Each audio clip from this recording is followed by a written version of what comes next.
같이 기도하시겠습니다. 은혜와 사랑이 충만하신 거룩하신 아버지 하나님 감사합니다. 하나님의 귀하신 은혜와 사랑과 또 능력으로 저희들 구원해 주시고 주님의 거룩하신 몸된 교회 안에 지금 이 시간까지 우리의 남은 생에 살아가도록 붙잡아 주시고 지켜주시고 또 귀한 말씀으로 늘 인도해 주시고 가르쳐 주시는 그 모든 은혜를 진심으로 감사를 드립니다. 여호와께서 내게 주신 모든 은혜를 무엇으로 보답할까 하는 이 귀한 마음 잃어버리지 아니하고 우리의 남은 세계에 살아가도록 우리 한 사람 한 사람 기억하시고 붙잡아 주시고 인도해 주옵소서. 세상은 여러 가지의 모습으로 혼탁스러워져 가고 어지러워져 가고 있습니다. 이러한 세상에서 우리 구원함을 받은 그리스도인들이 온전히 주님의 영광을 더욱 드러내는 그러한 귀한 삶을 살도록 도와주시고 세상 헛된 것들, 죄악된 것들, 의미 없는 것들 가운데 우리의 마음과 생각 빼앗기지 아니하도록 주님께서 더욱 도와주시고 인도해 주옵소서. 주님께서 우리 마음에 두신 그 기쁨이 영원하도록 이 세상에 살아가면서도 더욱 기쁨이 충만해지도록 주님께서 더욱 붙잡아 주시고 인도해 주옵소서. 저희들이 이제 수양회를 앞두고 있습니다. 지금 이 시간도 수양회 준비를 위해서 수고하시는 그 많은 손길들 위에 주님 함께해 주시고 더욱 많은 지혜와 능력과 사랑으로 함께해 주셔서 준비하는 그 모든 시간 동안 피곤하여 지치지 아니하도록 더욱 귀한 주님의 은혜 가운데 머물도록 주님께서 친히 이끌어 주시고 인도해 주옵소서. 이번 수양회를 통해서도 이뤄진 많은 영혼들이 인도함을 받고 주님의 말씀을 통해서 구원받도록 주님께서 친히 앞서 행해 주시고 또 수양회 기간 동안 수고하시는 그 모든 손길 위에도 주님 함께해 주셔서 피곤하여 지치지 아니하도록 귀한 능력으로 주님 함께해 주시고 인도해 주옵소서. 또 말씀을 맡으신 목사님들 또 상담하시는 많은 전도인들 위에도 더욱 귀한 주님의 능력과 말씀으로 함께해 주셔서 귀한 진리의 말씀을 증거하고 전할 수 있도록 주님께서 더욱 이끌어 주시고 인도해 주옵소서. 오늘도 귀하게 원근 각처에서 많은 분들 주님께서 불러 모으셨습니다. 서로의 간증을 통해서 주님의 은혜와 사랑이 얼마나 큰 것인지를 깨달아 알 수 있는 귀한 은혜의 시간으로 주님께서 친히 이끌어 주시고 인도해 주옵소서. 이 시간 온전히 주 성령님께만 의지하고 부탁드립니다. 함께 하시고 도와주옵소서. 감사드리면서 우리를 죄악 가운데서 구원해 주신 예수님 이름으로 기도 올렸습니다. 아멘. 우리 요한복음 2장 찾겠습니다.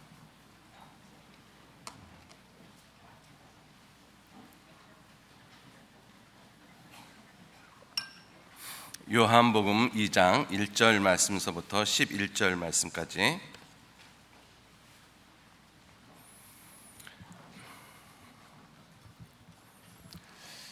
요한복음 2장 1절로 11절 말씀. 찾으셨으면 제가 천천히 읽도록 하겠습니다. 사흘 되던 날에 갈릴리 가나에 혼인이 있어 예수의 어머니도 거기 계시고 예수와 그의 제자들도 혼인의 청함을 받았더니 포도주가 모자란지라 예수의 어머니가 예수에게 이르되 저희에게 포도주가 없다 하니 예수께서 가라사대 여자여 나와 무슨 상관이 있나이까 내 때가 아직 이르지 못하였나이다. 그 어머니가 하인들에게 이르되 너희에게 무슨 말씀을 하시든지 그대로 하라 하니라. 거기 유대인의 결례를 따라 두세 통 드는 돌 항아리 6이 놓였는지라.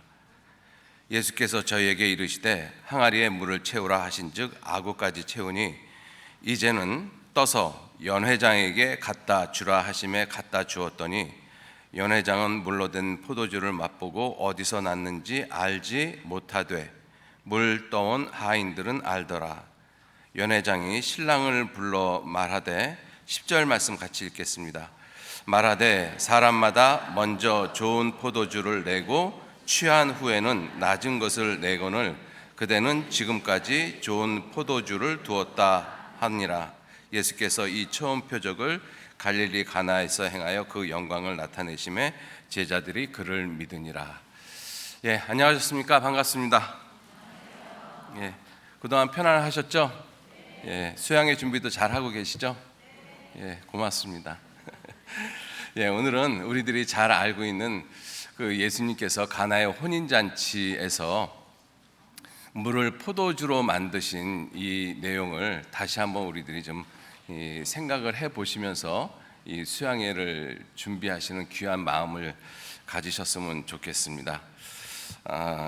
오늘 말씀을 드리고자 하는 주제는 10절 말씀입니다.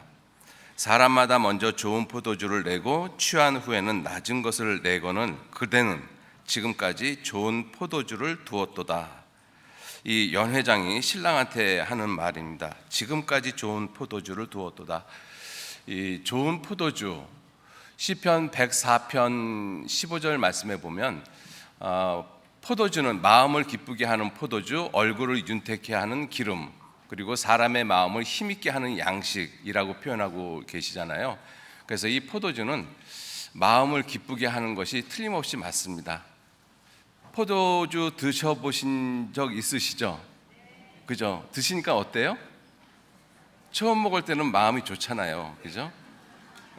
취할 때까지 먹고 머리가 아플 때까지 먹으면 고통스럽지만 처음 한 잔 먹을 때는 틀림없이 기분이 좋을 거라고 생각이 되어집니다. 저는 하도 오래전에 먹어서 지금 잊어버렸어요, 그 기억을. 자, 어찌됐든 이 포도주는 사람의 마음을 기쁘게 하는 것이라고 성경은 분명히 말씀을 하고 있습니다. 진정으로 내 마음을 기쁘게 하는 것은 세상에는 존재하지 않습니다. 진정으로 내 마음을 기쁘게 하는 것은 오직 유일하신 하나님 예수 그리스도 한 분이시거든요.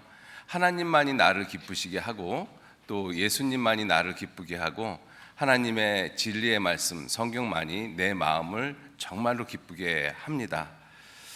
그래서 이 지금까지 좋은 포도주를 두었다라고 이 말씀을 하고 있는데 세상은 그러지 못하다라는 것을 우리가 알 수가 있어요. 세상은 어떠한 모습인가? 이 좋은 포도주를 생각하기 전에 이 세상의 모습이 어떠한지를 좀 먼저 잠깐 생각을 좀 해봤으면 좋겠습니다. 10절 말씀에 사람마다 세상에 있는 모든 사람을 다 가리키는 것이죠. 즉 세상은 먼저 좋은 포도주를 내고 취한 후에는 낮은 것을 내거늘. 이 세상은 원리가 아침에서 저녁으로 가죠.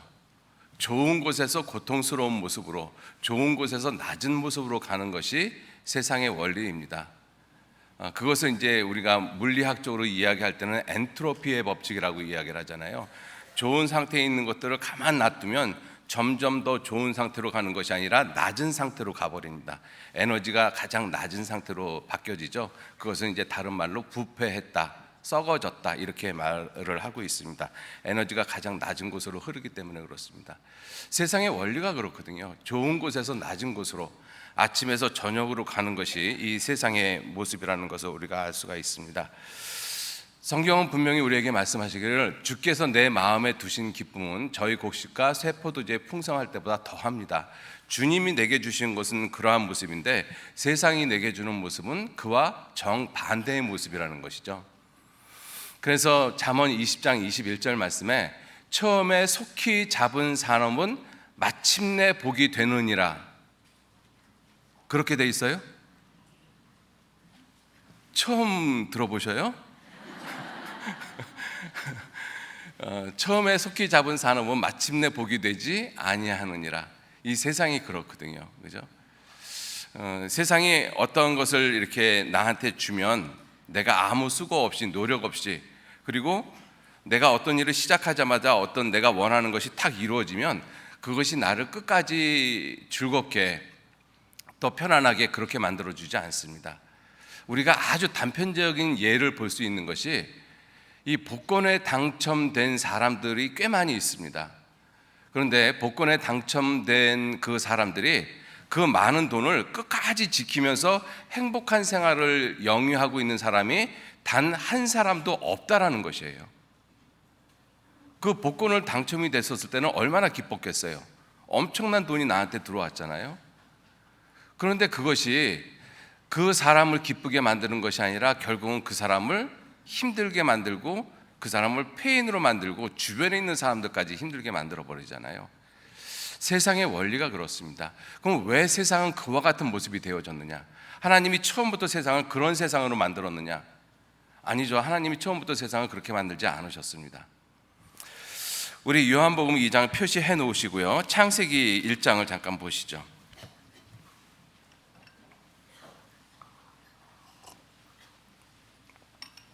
창세기 1장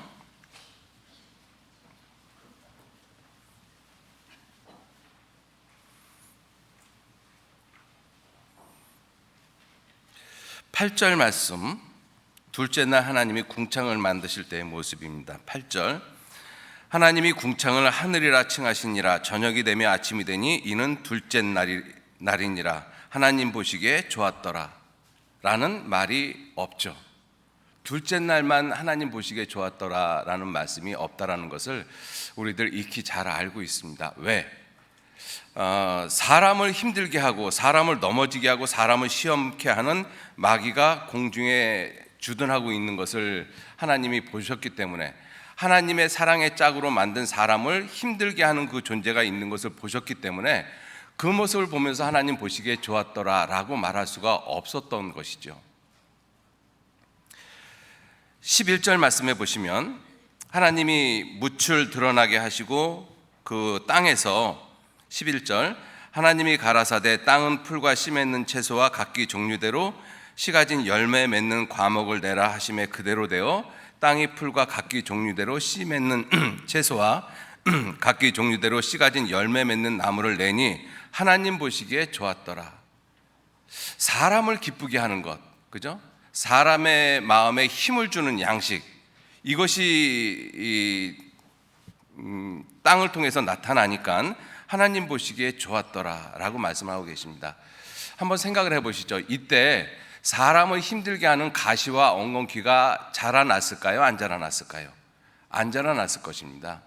만약에 사람을 힘들게 하는 그러한 가시와 엉겅퀴가 이 셋째 날 있었는데 하나님이 그 가시와 엉겅퀴를 보시면서 보시기에 좋았더라 라고 말씀을 하실 수가 없죠. 둘째 날 이 사단이 주둔하고 있는 것을 보시면서 보시기에 좋았더라 라는 말씀을 하시지 않았던 것처럼, 처음에 하나님이 만드신 세상은 땅이 사람이 수고를 안 해도, 얼굴에 땀이 흐르지 않아도 사람의 마음을 기쁘게 하는 것, 사람의 마음을 힘있게 하는 것, 얼굴을 윤택하게 하는 그 모든 것들이 땅에서 저절로 나왔어요. 그게 하나님의 은혜라는 것이죠. 그래서 하나님 보시기에 좋았더라 라고 말씀을 하셨습니다. 이러한 세상을 만들어 놓으셨는데 그러한 세상을 갖다가 완전히 엎어친 것이 아담의 범죄의 모습입니다. 그래서 창세기 3장 17절 말씀 보시죠. 창세기 3장 17절에 아담에게 이르시되 내가 내 아내의 말을 듣고 내가 너더러 먹지 말라 한 나무의 실과를 먹었은즉 땅은 너로 인하여 저주를 받고 너는 종신토록 수고하여야 그 소산을 먹으리라. 땅이 내게 가시덤불과 엉겅퀴를 낼 것이라. 너의 먹을 것은 밭의 채소인즉 내가 얼굴에 땀이 흘러야 식물을 먹고 필경은 흙으로 돌아가리니 그 속에서 내가 취함을 입었음이라. 너는 흙이니 흙으로 돌아갈 것이니라 하신지라. 아담이 범죄하고 난 다음에 땅은 저주를 받았다. 그 저주의 상징이 가시와 엉겅퀴입니다. 그 가시와 엉겅퀴는 사람이 수고하고 땀 흘리지 않아도 너무너무 잘 자라요. 우리가 살고 있는 이 세상을 보면은요, 사람이 먹을 수 있는 것은 반드시 수고해야지만, 땀이 흘러야지만 밭은 소산을 줍니다. 이 말씀 때문에. 그런데 사람이 먹을 수 없는 것, 사람을 힘들게 하고 사람을 괴롭게 하는 것, 그 가시와 엉겅퀴는 사람이 수고를 안 해도 저절로 너무나 잘 자랍니다. 비료를 안 줘도. 오히려 자라지 못하게 온갖 제초제를 뿌리고 그 자라지 못하도록 방해를 해도 기가 막히게 그런 것들은 너무나 잘 자라는 거예요.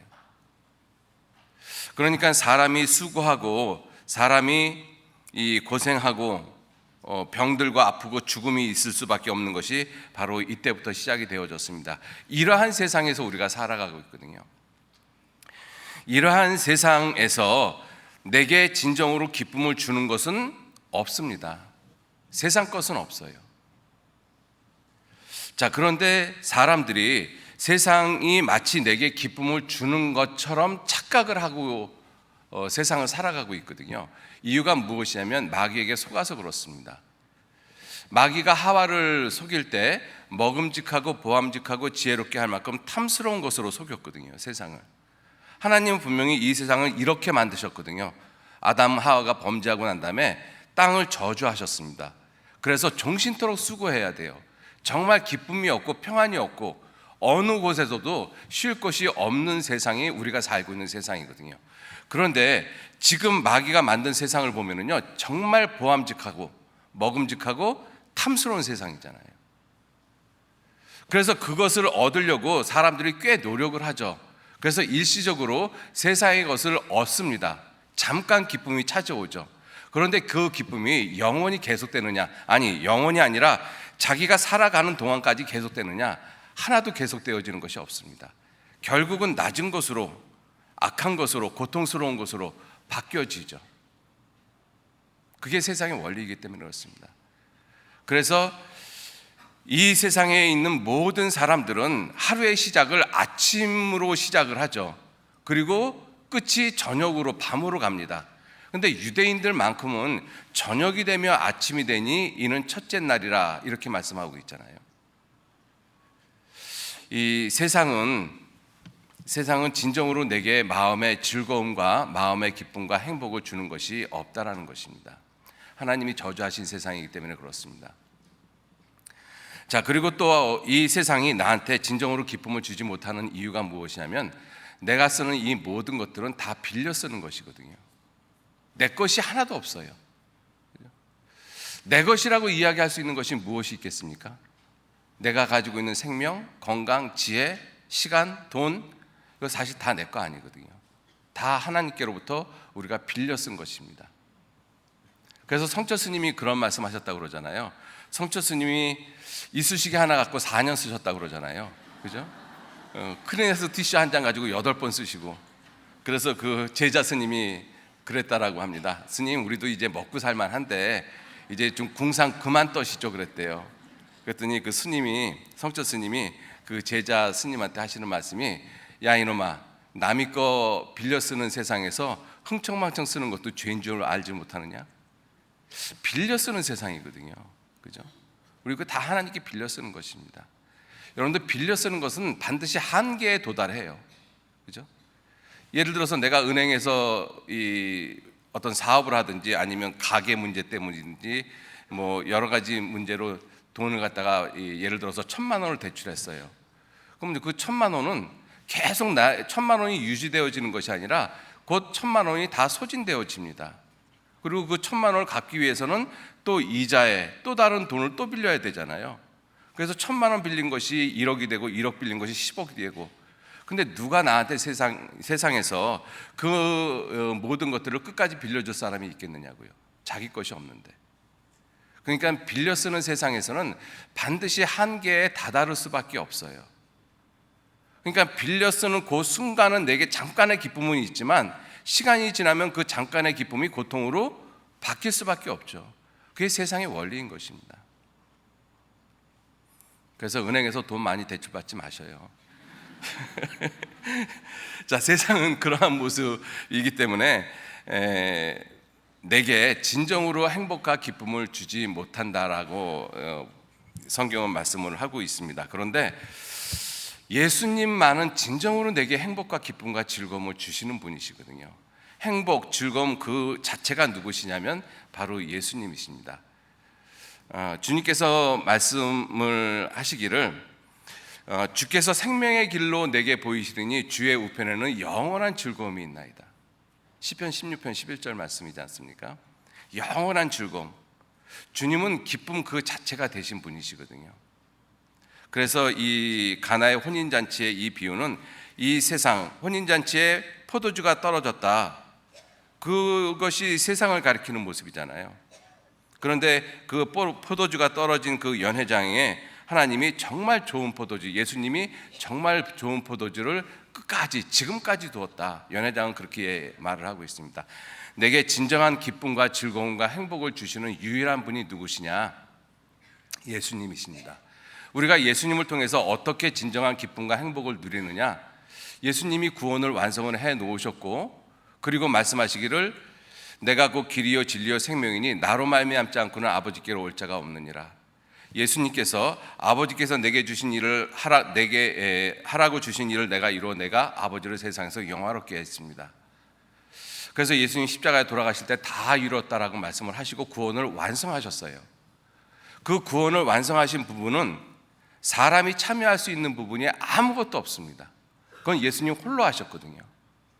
그리고 그 구원을 우리에게 선물로 주셨어요. 그 구원을 내가 가질 수 있는 유일한 길이 무엇이냐면 선물을 받아들이는 것이죠. 믿음으로 그 사실을 내가 받아들이는 것입니다. 그러므로 말미암아 주님의 기쁨이 내게 들어오게 되어진 것이죠. 영원한 행복, 가장 궁극적인 안식이 내게 들어온 것입니다. 마태복음 11장 28절 말씀에 수고하고 무거운 짐진 자들아 다 내게로 오라 내가 너희를 쉬게 하리라. 그건 영혼의 안식의 모습이 맞거든요. 여러분들, 우리가 죄를 범하면 실제로 우리 모든 사람이 수고롭고 무거운 인생의 죄짐을 지고 있지만, 우리 인생이 이 세상에서 태어나서 살아가면서 많은 죄를 지으면 정말로 수고롭고 무거운 짐을 지신 분이 누구시냐면 하나님이십니다. 하나님이셔요. 이사야서 34장 한번 보시죠. 이사야서 34장.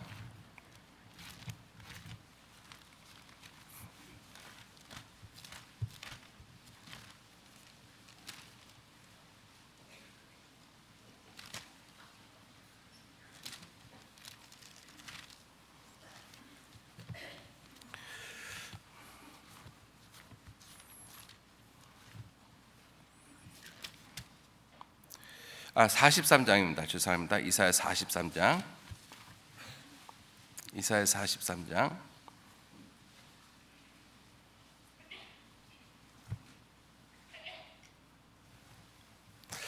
이사야 43장 24절 말씀 보시면 하나님이 이스라엘 죄에 대해서 언급하시는 말씀이 22절부터 쭉 나오거든요. 그리고 24절에 하시는 말씀이 너는 나를 위하여 돈으로 향품을 사지 아니하며 희생의 기름으로 나를 흡족해 아니하고 내 죄짐으로 나를 수고롭게 하며 내 죄악으로 나를 괴롭게 하였느니라. 그래서 죄인이 태어나면, 세상에 태어나면, 그리고 그 죄인이 죄를 짓고 살아가면 제일 먼저 수고롭고 무거운 짐을 지시는 분이 누구시냐면 하나님 자신이십니다. 그 하나님께서 수고하고 무거운 짐진 자들아 다 내게로 오라 내가 너희를 쉬게 하리라, 그렇게 말씀을 하시려면 하나님부터 수고롭고 무거운 짐을 벗어 놓으셔야 되잖아요. 그래서 하나님은 인생 때문에 수고롭고 무거운 짐을 지게 되셨는데, 그 수고롭고 무거운 짐을 누구를 통해서 벗으셨는가 하면 자기의 아들 예수 그리스도를 통해서 그 짐을 벗으셨습니다. 그래서 예수님이 십자가에 돌아가셔서 다 이루었다, 아버지께서 내게 하라고 주신 일을 다 이루었을 때 하나님은 사람으로부터 모든 수고롭고 무거운 짐을 사실 다 벗은 것이죠. 자, 그런데 개인에게는 아직도 못 벗으신 것이죠. 우리 개인에게는, 우리 개인이 하나님의 수고롭고 무거운 짐을 벗겨드리는 유일한 길은 내가 구원을 받아야지만 가능한 것입니다. 내가 구원을 받을 때, 하나님의 아들을 통해서 이루어놓으신 구원을 내가 받아들일 때 하나님은 비로소 나라는 사람에게 수고롭고 무거운 짐을 비로소 내려놓으시는 것이죠. 그래서 하나님 아버지가 안식하니까 그래서 나도 안식을 하는 것입니다. 그래서 우리가 구원을 받으면 제일 먼저 마음에 평안이 주어지는 것이 사실입니다. 왜? 하나님이 나에 대해서 안식하시니까. 그러니까 나도 안식을 하는 거잖아요. 자, 그러한 이 영원한 안식을 주신 분이 누구시냐면 바로 예수님이십니다. 예수님만이 참 안식이시고 예수님만이 참 기쁨이라는 것을 우리가 분명히 알 수가 있는 것이죠. 하나님은 그와 같이 자기 아들의 죽음을 통해서 나에게 가장 좋은 것을 주기를 원하고 계셔요. 하나님이 주시는 그 모습은 처음에는 고통스러운 모습이었다가 시간이 지나면서 그 고통을 정말 완전한 기쁨으로 받고 가십니다. 저녁이 되며 아침이 되니 이는 첫째 날이니라. 그래서 하나님이 내게 주시는 무엇인가 주시고자 하실 때는 반드시 고통, 수고, 어려움이 반드시 따를 수밖에 없다라는 것입니다. 하나님이 그렇게 정해 놓으셨거든요. 마태복음 7장 11절 말씀에 너희 중에 악한 자라도 좋은 것으로 자식에게 줄 줄 알거든 하물며 하늘에 계신 너희 아버지께서 좋은 것으로 너희에게 주시지 아니하시겠느냐. 하나님은 정말 내게 가장 좋은 거 주시기를 원하시거든요. 그래서 예수님을 통해서 우리의 안식을 주셨고, 그리고 그 다음에 마음의 평안함, 마음의 기쁨을 우리에게 주시는 분이 하나님이십니다. 마태복음 11장 28절에 그렇게 말씀하시고 29절 말씀에 나는 마음이 온유하고 겸손하니 나의 멍에를 메고 내게 배우라. 그리하면 너희 마음이 쉼을 얻으리니. 마음이 쉼을 얻는다. 마음에 참된 기쁨이 주어진다는 것입니다. 그죠? 하나님이 정말 주시고자 하는 것이 그것이거든요. 우리의 영혼의 안식, 우리의 마음의 안식, 우리의 육체의 안식. 그런데 우리의 육체의 안식은 이 세상에서 구원을 받았다 할지라도 주어지지 않습니다. 참된 안식은. 정말 우리의 육체의 안식은 어디서 주어지는가? 하나님 앞에서, 천국에서 주어지거든요. 그래서 구원받은 사람, 우리 모두는 이 세상에서 영혼의 안식, 마음의 안식은 얻었지만 육체의 안식까지 얻으려고 살아가는 그리스도인들은 참 어리석은 그리스도인입니다. 왜냐하면 이 세상은 어디에도 육체의 안식은 존재하지 않거든요. 창세기 3장 17절 이하의 말씀 때문에 그렇습니다. 그죠? 그런데도 불구하고 하나님은 우리에게 좋은 것을 주시기를 원하셔요. 그 좋은 것을 주시기를 원하시는 그 모습, 그 방법이 무엇이냐면 좋은 곳에서 낮은 것이 아니라 고통스러운 모습, 힘들고 어려운 고난의 모습에서 정말 가장 좋은 모습으로 바꿔가시는 분이 하나님이십니다. 베드로전서 5장 한번 보시죠. 베드로전서 5장.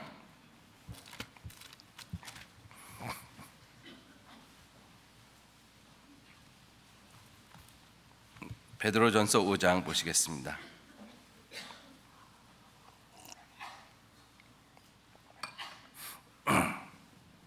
(5장 10절) 말씀, 베드로전서 5장 10절 같이 읽겠습니다. 모든 은혜의 하나님 곧 그리스도 안에서 너희를 부르사 자기의 영원한 영광에 들어가게 하신 이가 잠깐 고난을 받은 너희를 친히 온전케 하시며 굳게 하시며 강하게 하시며 터를 경고케 하시리라.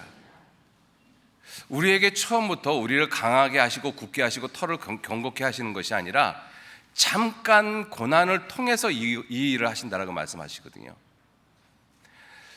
너희의 잠시 받는 환난에 경한 것이 지극히 크고 영원한 영광에 중한 것을 우리에게 이루게 하는 줄 우리가 알미니 우리가 받는 고난은 잠깐이요 영광은 영원하다라고 말씀을 하고 계시잖아요.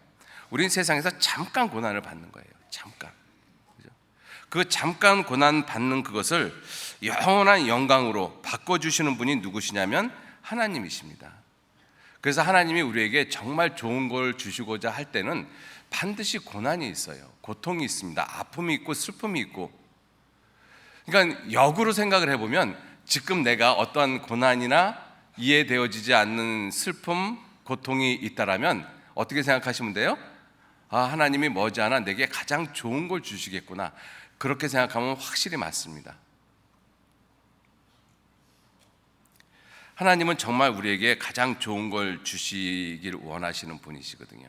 그래서 이 물로 된 포도주를 맛본 그 연회장, 이 연회를 주관하는 그 사람이 그 신랑한테 하는 말이 그대는 지금까지 좋은 포도를 두었도다. 지금까지. 세상은 사람들은 낮은 좋은 걸 줬다가 낮은 곳으로 가는데 그대는 지금까지 좋은 걸 뒀다. 좋은 거를 지금까지. 여러분들 지금이라는 것은 어떤 의미에서는 지금이 영원의 모습입니다. 지금 항상 지금, 그죠? 내일도 지금이 될 수 있고 모레도 지금이 될 수 있고 어제도 지금이 될 수 있고 항상 현재잖아요. 여러분들 영원한 세상은 시간이 흐르지 않는다라는 걸 알 수가 있죠. 시간이 없는 것이 영원한 세상입니다. 그러니까 영원한 세상은 항상 지금이죠. 주님이 내게 주신 그 기쁨은 항상 내게 영원하다라는 것입니다. 결코 시간의 흐름에 따라서 변하지 않으셔요. 그 기쁨을 하나님께서 내게 주셨어요. 그 영원한 것을 내게 주기 위해서 내게 잠깐의 고통을 허락하셨다. 그래서 우리 그리스도인들이 이 세상에 살아가면서 여러 가지의 모습으로 고난은 반드시 주어져요. 그래서 고난당하는 것이 내게 유익이라. 이로 인하여 내가 주의 율례를 배웠나이다. 맹자님께서 이런 글을 썼어요. 맹자님께서 제가 쓴 거를 좀 읽어드리도록 하겠습니다. 그분이 한글을 몰라서 한문으로 썼거든요. 네, 잠깐 좀 읽어드리도록 하겠습니다. 천장강 대임어사인야, 이게 무슨 뜻이냐면 천, 하늘이, 그러니까 우리가 이걸 하나님으로 봐도 틀리지 않을 거예요.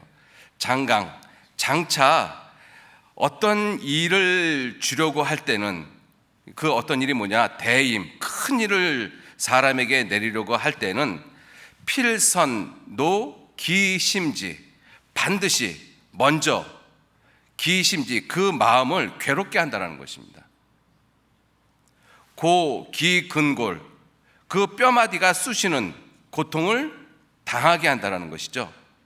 아 기체부, 그 몸을 반드시 굶주리게 하고, 궁핍 기신행, 그 삶을 반드시 궁핍하게 하고, 불란 기소위, 그가 하는 일마다 어지럽게 만들어 버린다는 거예요. 이 성경 말씀하고 똑같죠? 맹자가 어떻게 성경을 알았는지 모르겠지만, 그죠? 시고, 이것은 동심인성, 사람의 마음을 두들겨서 인성, 인내심을 갖게 하는 성품을 갖게 하는 것이다. 그래서 증익기소불능, 자기가 할 수 없는 그 이 일을 채워주어서 능히 모든 일을 할 수 있게끔 만든다. 참 놀랍죠. 이 맹자가 성경이 없었던 시대에 맹자가 이와 같은 말을 할 수 있었다라는 것은 하나님이 사람의 마음속에 하나님을 알만한 걸 두셨기 때문에 그렇습니다. 그래서 인간의 착한 이 성품을 가지고, 선한 양심을 가지고 하나님을 향해 가면 결국은 하나님께서 말씀하시는 내용하고 일치할 수밖에 없어요.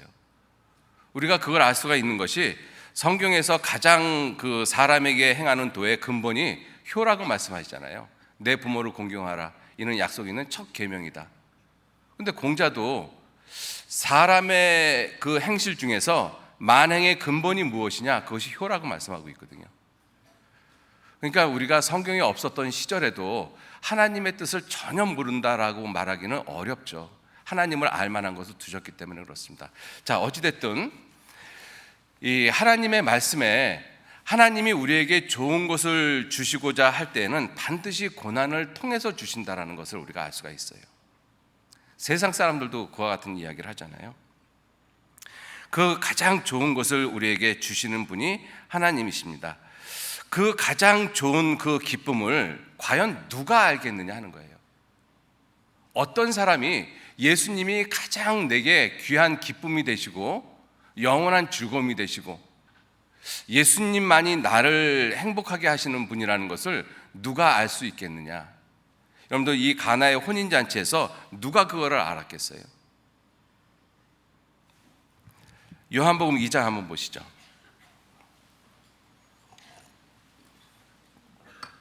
요한복음 2장 9절 말씀. 연회장은 물로 된 포도주를 맛보고 어디서 났는지 알지 못하되 물 떠온 하인들은 알더라. 물 떠온 하인들은 알아요. 물 떠온 하인들, 그죠? 이 포도주를 먹은 사람들이 가나의 혼인잔치에 꽤 많이 있었겠죠, 그죠? 시골집의 혼인잔치니까 뭐 수백 명, 수천 명이 모이진 않았을 것입니다. 그 자기 알고 있는 몇십 명의 사람들이 모였겠죠. 그런데 그러한 사람들 중에서 이 물로 된 포도주를 맛보고 이 포도주가 정말 이 좋은 포도주라는 것을 아는 사람들은 그것이 어디서 왔는지를 아는 사람들은 그 물을 떠온 하인들밖에는 몰랐다라는 것이죠. 물 떠온 하인들밖에는. 그래서 이 예수님의 어머니가 예수님에게 그 하인들에게 이렇게 이야기를 하잖아요. 예수님에게 먼저 말하기를 여기가 포도주가 떨어졌다. 그러니까 예수님이 그게 나하고 무슨 상관입니까? 내 때가 아직 이르지 않았습니다. 그랬더니 예수님의 어머니가 하시는 말씀이 5절 말씀에 그 어머니가 하인들에게 이르되 너희에게 무슨 말씀을 하시든지 그대로 하라. 그대로 하라. 하인들에게 말씀하신 거잖아요. 그죠? 그 어머니가 하인들에게, 물 떠온 하인들은 알더라. 종들은 알더라. 여러분들, 우리들은 구원을 받았어도 예수 그리스도의 종이라는 분명한 사실을 잊으시면 안 돼요. 예수님만이 내 삶의 주인이시잖아요. 그죠? 이 성경 말씀에 어머니가 그 하인들에게 이르되, 그리고 물 떠온 하인들은 알더라. 하인이라고 분명히 말씀을 하고 있거든요. 그 하인이 가져야 될, 종이 가져야 될 가장 기본적인 성품, 가장 중요한 성품이 무엇이겠습니까? 순종이거든요. 이 종이 눈치도 빠르고 체격도 좋고 얼굴도 이쁘고 밥도 쬐끔 먹고 그런데 주인의 하는 말에 꼬박꼬박 말대답하면 그건 하인으로서, 종으로서 필요 없는 종이죠. 그죠? 이 종이 가져야 될 성품 중에서 가장 중요한 것이 이 순종인 것입니다. 자, 그런데 한번 보세요. 6절에 보시면 5절에 무슨 말씀을 하시든지 그대로 하라. 그대로 하라. 이 그대로 했었을 때 이 종들은 이 기쁨의 근원이 어디서 왔는지를 아는 것이잖아요. 근데 그대로 하지 않으면 모릅니다. 무엇을 말씀하시든지 그대로 하지 않은 대표적인 사람이 이스라엘의 사울 왕이거든요. 그죠? 우리가 잘 알고 있듯이 자기 하나님의 말씀을 자기 나름대로 바꿔가지고 어느 선까지만 했고 그 이상은 넘어가 버리지 않았잖아요. 주님이 100가지 하라고 그러는데 자기 생각에는 80가지밖에 안 한 거예요. 나머지 20은 안 했어요. 그리고 내가 주님의 뜻을, 하나님의 뜻을, 여호와의 뜻을 다 행했습니다. 그거는 올바른 모습이 아니죠. 분명히 말씀하시기를 5절에 무슨 말씀을 하시든지, 내가 이해되는 말씀을 하시든지, 이해가 되지 않는 말씀을 하시든지, 내가 감당할 일이든지 감당치 못할 일이든지 주인이 시켰다라면 그대로 해라. 그대로 해라.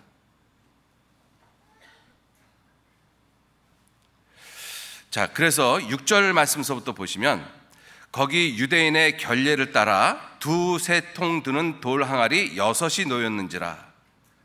자, 이 말씀을 하시고, 그리고 7절에 예수께서 저희에게 이르시되 항아리에 물을 채우라. 항아리에 물을 채우라. 여러분들, 이 말을 하인들에게 하신 거잖아요. 왜? 예수님의 어머니가 하인들에게 이렇게 말을 했으니까. 그래서 예수님이 하인들에게 항아리에 물을 채우라 그랬어요. 그러면 하인들의 입장에서 우리들이 그 하인이라면 예수님한테 이렇게 물어보지 않았을까요? 얼마큼 채워야 되죠? 3분의 1만 채울까요? 반만 채울까요? 아니면 가득 채울까요? 분명히 물어볼 거예요. 그죠? 그리고 돌 항아리가 몇 개가 있다라고 되어 있어요? 6개가 있어요. 주님, 한 통만 채울까요? 2통 채울까요? 3통 채울까요? 4통 채울까요? 아니면 6통 다 채울까요? 저 같으면 분명히 물어봤을 것 같아요. 그죠? 이게 합당치 못한 종입니다. 그죠? 하기 싫으니까 그거 물어본 거거든요. 그죠? 하기 싫으니까. 근데 주님을 정말 사랑하고 주님을 믿는다라면 어떤 생각을 하겠어요? 주님이 어디까지 채우기를 원하실까?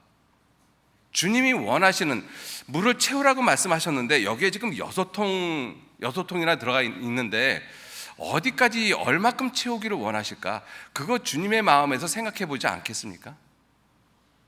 주님을 사랑하는 사람은 정말 그렇게 생각을 해요.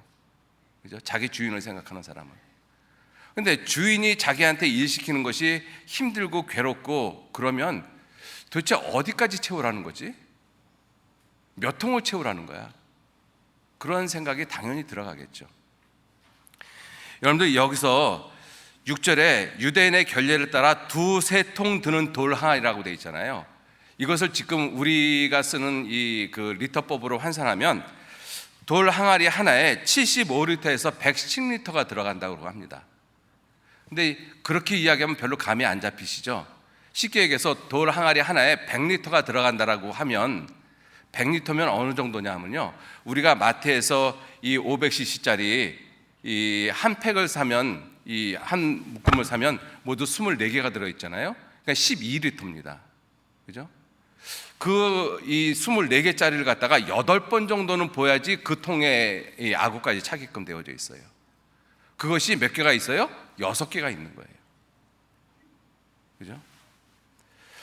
자, 그런데 이 종들이 7절에 예수께서 저에게 이르시되 아구까지 채우라, 이렇게 주님이 말씀 안 하셨잖아요. 그냥 항아리에 물을 채우라고만 말씀하셨어요. 그런데 종들이 어디까지 채웠어요? 아구까지 채웠어요. 몇 개 채웠을까요? 하나만 했을까요? 아니면 6개 다 했을까요? 6개 다 했다라는 걸 알 수가 있어요. 왜냐하면 8절에 보시면 8절에 이제는 그랬잖아요. 이제는. 그죠? 여러분들, 예수님이 지금 이제는 그랬잖아요. 그건 뭐예요? 종들이 물을 채우고 있는 모습을 처음부터 지금 계속 지켜보고 있었던 거예요. 돌 항아리 처음에 반을 채우는 모습도 주님이 보고 계셨고, 돌 항아리가 끝까지 채우는 모습을 봤거든요. 그리고 종들이 주인을 바라봤을 수도 있을 거예요. 주님, 한 통 채웠는데요? 주님 아무 말씀 안 하셨어요. 종들이 또 2번째 아구까지 채우고, 3번째 아구까지 채우고, 6번째 아구까지 채운 걸 보시고 이제는 그랬잖아요. 이제는. 그죠? 이제는. 여러분들, 어떤 의미에서 종들이 그 큰 통 6통을 다 채우는 것은 종들에게 굉장한 수고입니다. 그죠? 그런데 그 수고와 고통을 하고 있는 그 종들을 주님이 외면하신 것이 아니라 처음서부터 돌 항아리, 6번째 돌 항아리 아구까지 채울 때까지 주님 보고 계셨다는 걸 우리가 알 수가 있어요. 마가복음 6장 한번 보시죠. 마가복음 6장. 예수님께서 오병이어의 기적을 행하신 다음에 제자들을 배를 타고 건너편 벳세다로 가게 했습니다. 예수님은 기도하러 산으로 올라가시고, 마가복음 6장 46절 말씀, 무리를 작별하신 후에 기도하러 산으로 가시다 저물매 배는 바다 가운데 있고 예수는 홀로 무태 계시다가, 홀로 무태 계시다가, 이 말씀 기억하고 보셔요. 48절, 바람이 거스림으로 제자들이 괴로이 노젓는 것을 보시고, 괴로이 노젓는 것을 예수님이 바다에서 보셨어요? 무태에서 보셨어요? 무태에서 보신 거예요. 여러분들, 이 제자들이 이 바다에서 괴로이 노젓는 시간이 꽤 오래된 시간인 것을 우리가 알 수가 있습니다. 짧은 1, 20분 노졌던 것이 아니에요. 왜냐하면 밤 4경쯤에 예수님이 바다 위로 걸어서 오셨다라고 말씀하고 있잖아요. 밤 4경이 새벽 3시에서 6시 사이를 가리킵니다. 그런데 저물 때 제자들이 떠났거든요. 배를 타고. 그럼 저물 때라고 이야기를 하면 우리가 넉넉 잡아도 저녁 한 8시 정도로 생각을 해볼 수 있잖아요. 저물 때라고 하니까. 그리고 밤 3시쯤에 예수님이 이 제자들에게 오셨다라고 하면 적어도 6, 7시간은 제자들이 노려졌다는 걸 알 수가 있잖아요. 괴로이 노젓는 것을. 그럼 예수님이 그걸 다 보고 계셨다는 거예요. 그죠? 그리고 오셔서 내니 두려워 말라, 이렇게 말씀하신 거잖아요. 주님은 내가 수고로이 어떤 일을 할 때, 고통을 당할 때 나를 보고 계시지 않은 것이 아니라 그 처음서부터 끝까지 다 보고 계셨다는 거예요. 하인들이 물을 이 항아리에 채우는 그 시작서부터 6번째 항아리에 아구까지 채울 때까지 예수님 다 보고 계셨습니다. 그러니까 이제는 이라고 말씀하신 거잖아요. 이제는. 그렇죠? 다시 요한복음 2장 보시죠.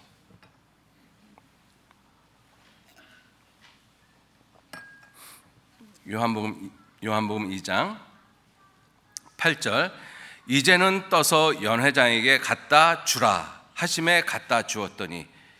자, 이 말씀에서 우리가 한번 생각해 보죠. 8절 말씀에 이제는 떠서, 동사가 어떤 동사가 나오는지 한번 보셔요. 이제는 떠서 연회장에게 갖다가 주라. 세 가지 동사가 나오잖아요. 그죠? 그러니까 예수님이 세 가지 명령을 갖다가 종들에게 한 거예요. 물을 채우기 전에는 물을 채우라는 명령 한 가지만 했어요. 물을 채우라. 근데 아구까지 물을 채웠어요. 완전한 순종이잖아요. 그 완전한 순종을 하고 나니까 주님이 그 다음 그 하인들에게 명하는 것이 세 가지를 명했어요. 떠서 갖다 주라. 여러분들 그냥 아무 의미를 두지 않고 읽으면 아무 의미가 없겠지만 의미를 부여한다라고 하면 굉장히 놀라운 의미가 있습니다. 마태복음 25장 한번 보시죠. 이 말씀을 생각하시면서 마태복음 25장을 한번 보시죠. 25장, 이 달란트 비유를 주님이 하시면서 21절 말씀에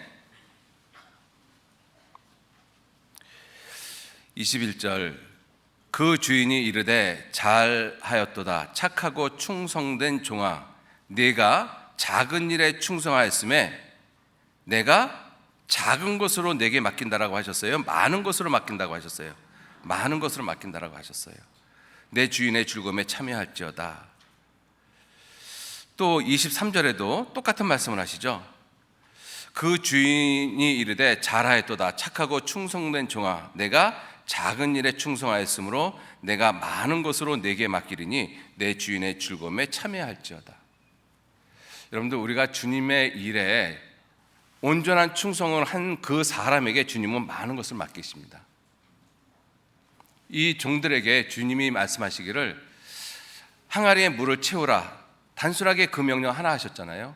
그런데 종들은 6통 드는 6번째 항아리에 아구까지 물을 다 채웠어요. 완전한 순종이잖아요. 주님의 뜻을 헤아리면서 주님이 어디까지 물을 채우기를 원하실까? 주님에게 물어보고 채운 것은 아니잖아요. 주님의 마음을 읽은 거잖아요. 그게 정말 주인을 사랑하기 때문에 그렇습니다. 그래서 주님이 정말 원하시는 것이 이 6통 드는 돌 항아리에 아구까지 채우는 것이 주님의 뜻이겠구나, 이거를 안 거예요. 그러니까 끝까지 했죠. 그렇게 끝까지 최선을 다하고 충성을 다한 그 종들에게 주님은 한 가지 명령만 하신 것이 아니잖아요. 이제는 떠서 갖다가 주라, 세 가지 명령을 한꺼번에 내리시잖아요. 많은 것을 맡기십니다. 많은 것을 맡기셔요. 자, 그래서 이 연회장은 그 물로 된 포도주를 맛보고 어디서 났는지를 몰라요. 야, 이 포도주가 도대체 어디서 났지?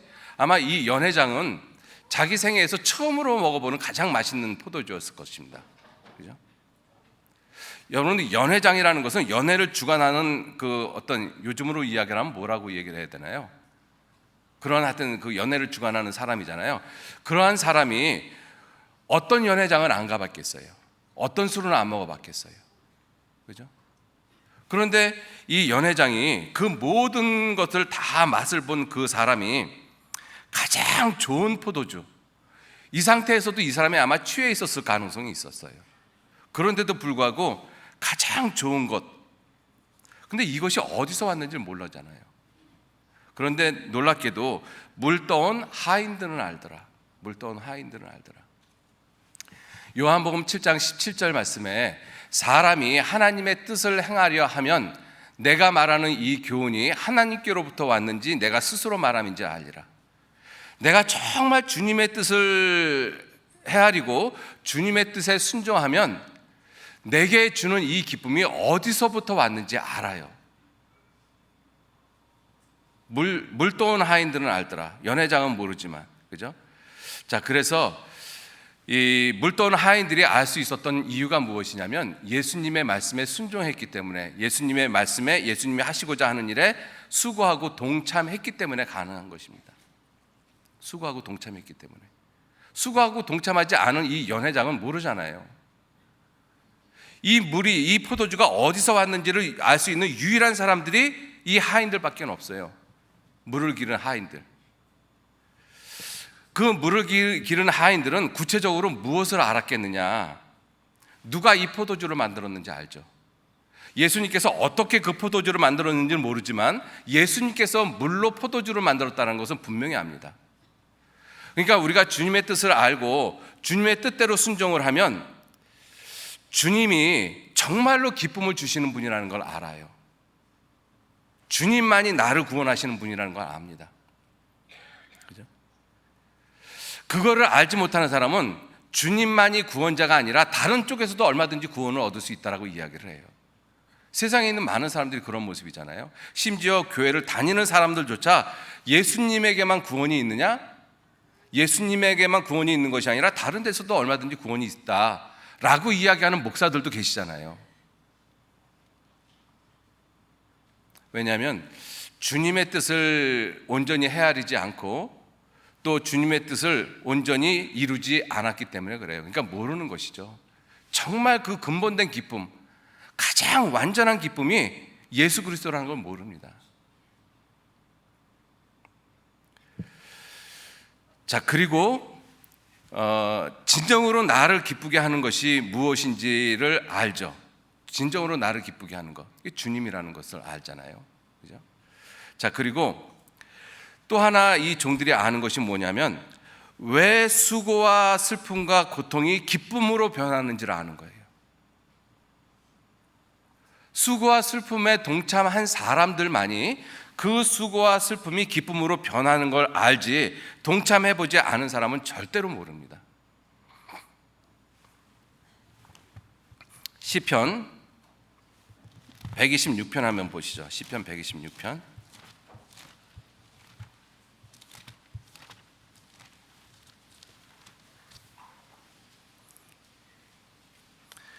시편 126편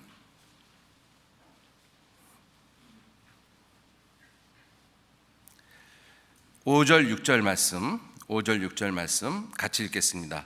눈물을 흘리며 씨를 뿌리는 자는 기쁨으로 거두리로다. 울며 씨를 뿌리러 나가는 자는 정녕 기쁨으로 그 단을 가지고 돌아오리로다. 울며 씨를 뿌리는 사람만이 그것이 기쁨으로 변하는 걸 알아요. 그 수고를 한 사람만이, 정말 울어본 사람만이, 정말 고통 때문에 아무것도 할 수 없는 그러한 상황이 되어져 본 사람만이 정말로 그것이 어떻게 기쁨으로 바뀌는지 압니다. 물도원 하인들이 그 아구까지 채우는 수고를 했잖아요. 그러니까 아는 거죠. 물을 갖다가 이 항아리에 아구까지 채우는 그 시간 가운데는 오직 힘든 것만 있었죠. 왜 주님이 이 일을 시키지? 포도주가 없다라고 하는데, 포도주가 없다라고 하면 포도주를 뭐 사든지 어떻게 하든지 해야 되지 왜 물을 갖다가 물을 갖다가 길어 넣으라고 말씀을 하시지? 이해가 안 되는 거잖아요. 이해가 안 되는데 끝까지 충성했어요. 충성하고 나니까 결과를 알았잖아요. 그것이 가장 기쁨이 됐다라는 것, 수고가 기쁨이 됐다라는 것. 그렇죠? 마지막으로 한 번만 더 보시겠습니다. 시편 30편 보시죠. 시편 30편.